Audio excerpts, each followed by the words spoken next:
Bismillahirrahmanirrahim. Assalamualaikum warahmatullahi wabarakatuh. Alhamdulillahirrabbilalamin. Alhamdulillahillazi hadana lihaza wa ma kunna linahtadiya laula an hadanallah. Teman-teman sekalian, pada kesempatan kali ini saya akan membahas sedikit tentang mengendalikan rasa marah. Mengapa kita harus mengendalikan rasa marah? Apakah kita tidak boleh marah? Yang ingin saya sampaikan adalah marah ini dalam bahasa Arab disebut al-ghadab, mencakup di dalamnya rasa benci, dendam, sakit hati, luka batin. Dan ini adalah induk dari semua emosi negatif. Apa bedanya tidak suka dengan benci?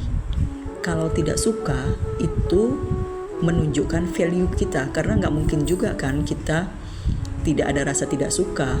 Justru itu menunjukkan bahwasanya kita ini tidak ada harga diri. Nah, kalau tidak suka itu kita ya tidak suka aja. Misalnya kita orangnya on time, kita nggak suka dong dengan orang yang suka telat. Terus kita orangnya pembersih gitu. Tentu kita tidak suka dengan orang yang kotor, yang jorok gitu ya. Nah, bedanya dengan benci, kalau benci kita terlalu memikirkan hal itu terus menerus sampai kita mengerahkan semua energi kita untuk memikirkan hal yang kita benci. Akibatnya apa? Energi kita tuh terkuras habis dan kita tidak jadi produktif. Ya, itu bedanya antara rasa benci dengan tidak suka. Terus, bolehkah kita marah? Boleh, asal marah itu ditempatkan pada tempatnya. Rasulullah juga pernah marah, tapi Rasulullah marahnya tidak tentang hal yang menyangkut diri beliau. Rasulullah tuh marah kalau kebenaran itu dilecehkan, kalau ajaran agama, akidah itu dilecehkan. Bahkan Sayyidina Ali radhiyallahu an pernah berkata, ketika Rasulullah tuh marah ketika kebenaran itu dilecehkan, bahkan tidak ada seorang pun yang berani atau tidak ada seorang pun yang mengenal beliau gitu. Sampai Allah sampai beliau itu menerima pertolongan dari Allah. Nah, seperti itu. Nah, marah ini kalau menurut Imam Al-Ghazali ada 3 tingkatan marah. Yang pertama, orang yang tidak pernah marah. Nah, ini menunjukkan orang yang lemah. Bahkan Buya Hamka pernah berkata, ketika kau harusnya marah, ketika agamamu dilecehkan dan kau tidak marah, ganti aja pakaianmu dengan kain kafan.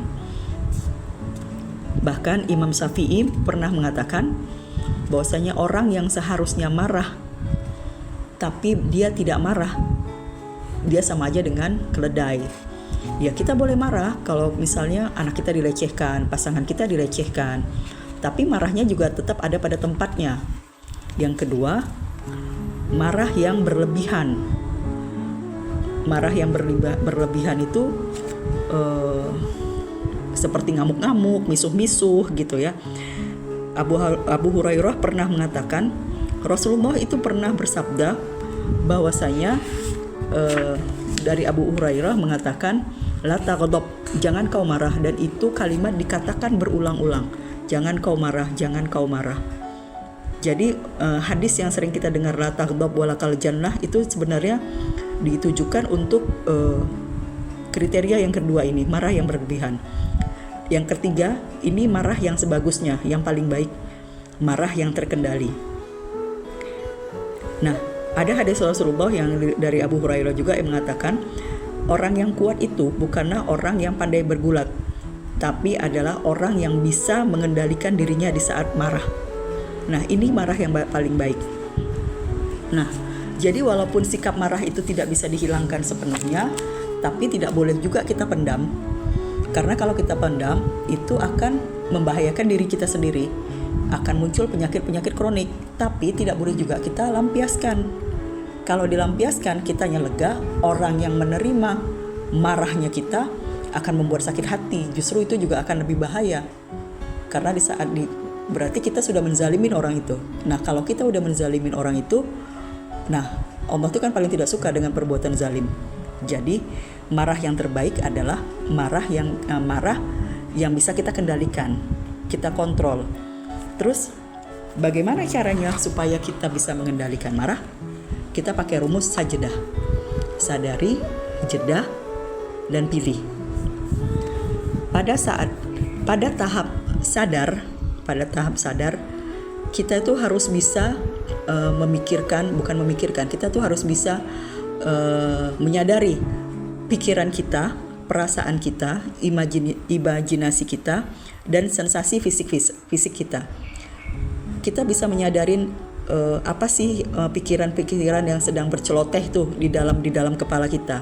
Terus perasaan-perasaan apa yang muncul ketika kita marah, kita sadarin aja tanpa perlu kita beri makna. Terus sensasi fisik, biasanya kan kalau kita marah tuh dadanya deg-degan. Terus rasanya itu panas gitu, terasa keringat itu, darah itu rasanya lebih mengalir. Nah, itu kita sadarin aja. Ya. Terus jadi seperti pada fase sadar ini kita melakukan self assessment pada diri kita. Nah, ini penting. Jadi kita terima dulu, kita ngaku dulu, oh iya aku lagi marah nih sekarang.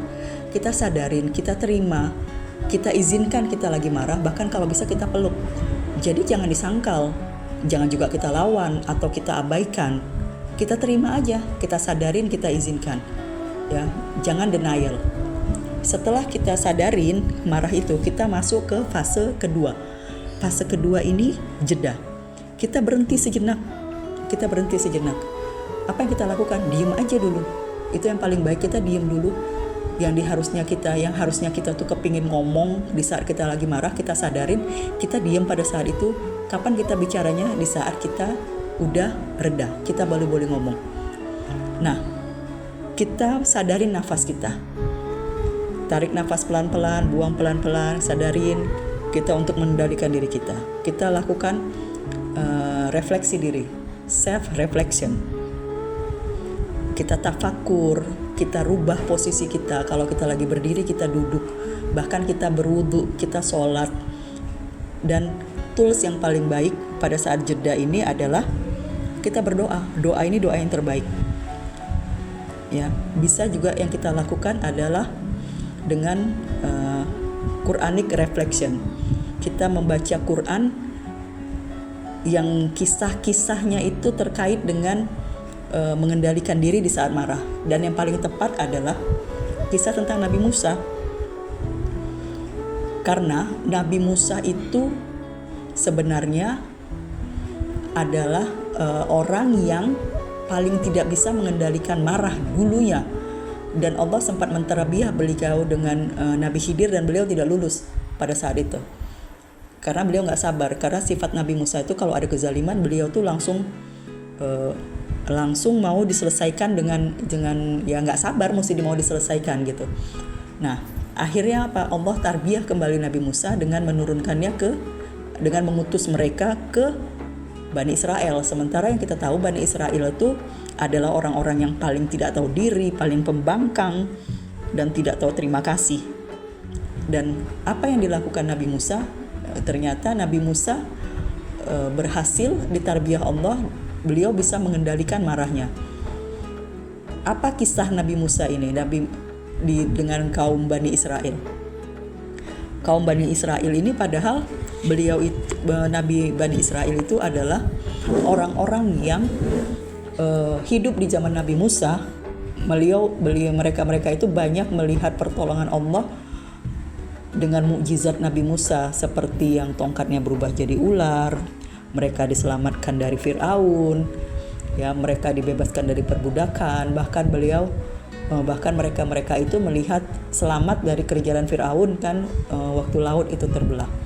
Setelah laut itu terbelah dan mereka selamat dari kejaran Firaun, mereka itu kan sampai ke padang tandus yang benar-benar tandus. Saking sayangnya Allah kepada Bani Israel, kepada Nabi Musa, Allah kasih awan untuk menaungin mereka. Mereka minta lagi sama Nabi Musa, kami ini haus. Nabi Musa memukulkan tongkatnya, keluarlah air dari batu sejumlah 12 mata air sesuai jumlah kabilah mereka Bani Israel. Setelah itu mereka sibuk memakan, lapar. Nabi Musa lapor lagi sama Allah, keluarlah manna. Manna itu sejenis makanan surga yang manisnya lebih manis dari madu, putihnya lebih putih dari susu, dan lembutnya lebih lembut dari salju. Dan juga ada lagi salwa. Salwa itu seperti burung puyuh dan Allah takdirkan terbangnya rendah sehingga mereka tuh bisa makan burung puyuh. Tapi gitu pun mereka masih komplain lagi. Mereka bilang, Musa bosen, kami tuh kepingin adalah mentimun, adalah bawang putih. Sampai akhirnya Nabi Musa bilang, apakah kalian tuh meminta yang lebih buruk dari ini? Ada kisahnya dalam Al-Quran. Tapi ya seperti itu keadaan kaum Bani Israel, dan sampai sekarang kan kenyataannya mereka tuh ya seperti itu gitu ya kan.